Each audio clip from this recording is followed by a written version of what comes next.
Hey everybody, Neil here with PlanSource. Welcome back to the Weekly Source. We have special guests today. Laurie Ruettimann just got out of your session.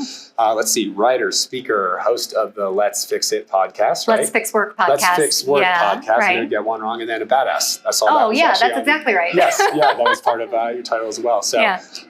Awesome session about Thank you. Being more human in the workplace. I mean, it's funny because we're benefits technology. We're talking about being efficient, automation, all these things. But let's take a step back and talk about how we bridge that divide and address those issues as they spill online. Yeah, well, we address them candidly and with rigor. And sometimes it's very difficult to be brave and bold and to have courage in the moment when there's something going wrong at work or when it spills online. And I just have one fundamental belief for HR. In the age of Me Too, in the age of all of this going on, if you see it, you have to deal with it. That's it.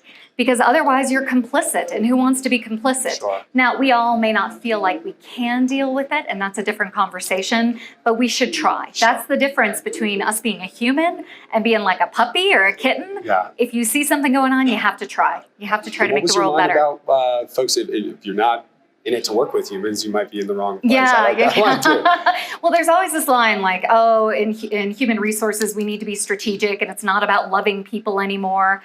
It's always about loving people. Sure. If you don't love people, you're in the wrong line of business. I love it. I love it. And you mentioned a use case, a CEO friend of yours, right? Yes. They'd get up early. Tell that story, I guess, for the Sure. folks watching on, because I thought it was really good. Yeah, so I have a client, and funny enough, his name is Dick, and so we'll just keep his real name. Yes. And he would wake up at 5 a.m, like most executives, and he would brag about it, an exercise routine, and would have a smoothie. Post his picture. Yeah, totally. Tell everybody about it. Yeah. And then he would get online and argue with people about the brand. So he'd go on Glassdoor, or he'd go on Twitter, and he would complain, why are you a hater? And it's like, dude, if you worried about the haters as much as you worried about the root cause analysis, we'd be so much further in HR. I love it. So yeah. Yeah, that was a funny one. So you also, though, pivoted and said there are effective ways to address criticism online other than arguing. Yes. Well, arguing is the thing we love to do, right? Sure. But that doesn't get us anywhere. We teach employees methods of receiving feedback that we don't use ourselves. So when you get feedback online, whether it's positive or negative, you have to listen to it, you have to hear it, and you have to engage with it in a constructive way. That means being honest and candid and humble, not jumping all over it, Sure. and certainly thinking about how you can solve the problem instead of just defending yourself. Sure, which is always so tempting. Oh, God. Me too, all the time. Love it.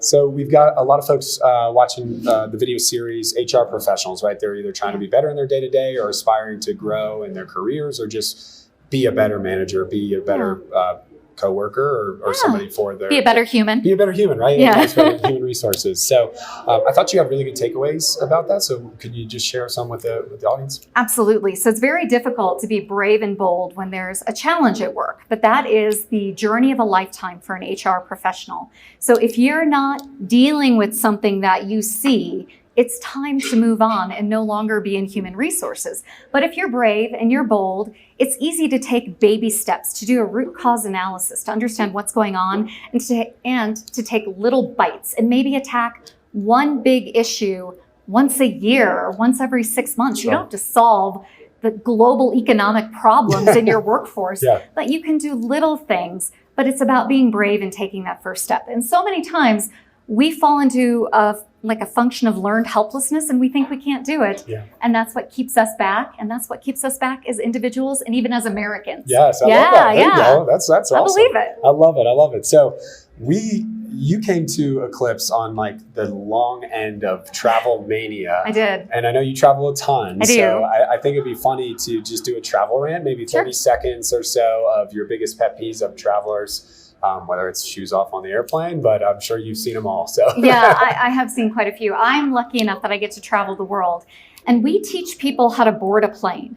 They board via groups or zones, but we don't teach them how to disembark. And it's every individual for themselves, when it should be the zipper system, like you go, then I go, then you go, then I go, like common manners. Sure. But people crush from the back of the plane. It's insane. And I get it. You may have a flight to catch, but we all have flights to catch because we're human beings. We're at an airport. So for me, the zipper system would be like one thing I would teach people if I were a flight attendant on an airplane. I love it. We do it at intersections. Why don't we do it on airplanes? I mean, it's common sense, but it's not so common. No, not so common. Well, Laurie, Yeah. thank you so much Thank for you. joining us today. Thank you for speaking. Thank you for being at Eclipse. How many years for you at Eclipse This now? is my second year, Second and I'm year. looking forward to next year. Yeah, It just gets better and better. I was going to say, what keeps you coming back? A little Eclipse plug, I guess. Well, for me, Eclipse is a great way to have a conversation about what's really happening in the world of benefits and technology. I don't get this conversation anywhere else, so Eclipse is where it's at. Love it. Well, you're welcome back anytime, Thank especially you. with that. So thank you so much, Laurie. Yes. Thank you all for tuning in. If they want to find you, where can they find you? They can go to letsfixwork.com. Awesome. Easy. Thanks so much. Yeah. Nice and easy. Thank you, Laurie. Thank you, guys.